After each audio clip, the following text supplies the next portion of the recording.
The journalism programme covers all the three levels. In the first and the second year there is a set programme, so to speak. There's only one module in each semester. So it's a module in semester A and semester B, the first year and second year. There are plans to increase those, but at the moment that's the situation. In the third year there's a amount of options. There's some different options on that. But the main thing for people who want to study journalism is that it gives them a practical experience of actually writing factually, of actually looking at the world, gathering information and writing something that's interesting for them. Obviously other forms of writing do that, but we're particularly concerned about trying to reach a mass audience, of trying to reach a large number of people, of making the ordinary world accessible to large numbers of people and understandable to a large number of people. So it's actually quite a difficult skill. It's not something that comes obvious, because you have to learn how to research and look into the world. You learn to speak to people, find interesting people to speak to, and then take what they have to say and summarise it, but report accurately what they've actually said.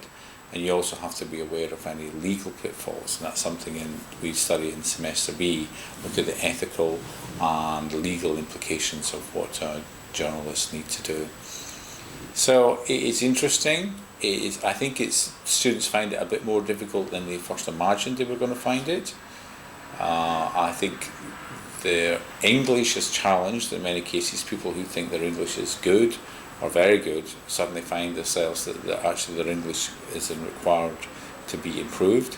And I think they can be surprised that they have to actually go out and actually speak to people that they might not be used to speaking to. And that is actually a very valuable skill to learn, to be able to approach people, explain who they are, and politely ask them to answer some questions for them. It's not as if we're asking people to sort of doorstep anyone or be rude to anyone. Quite the reverse. It's very important in journalism that you're always very polite and you're totally transparent about who you are and what you actually want. But at the same time, you have to learn to approach people, very usually by telephone, and that can be quite difficult for people in the first instance, particularly if you're young, 18, 19, you're only used to speaking to your parents and friends and teachers, to actually go out to speak to somebody in the world. But I think other people find it extremely exciting. I think they find it quite rewarding to study journalism. So it's by no means a soft option, but I think it's a very rewarding option for people who actually want to develop not only their writing skills, but their personal skills as well.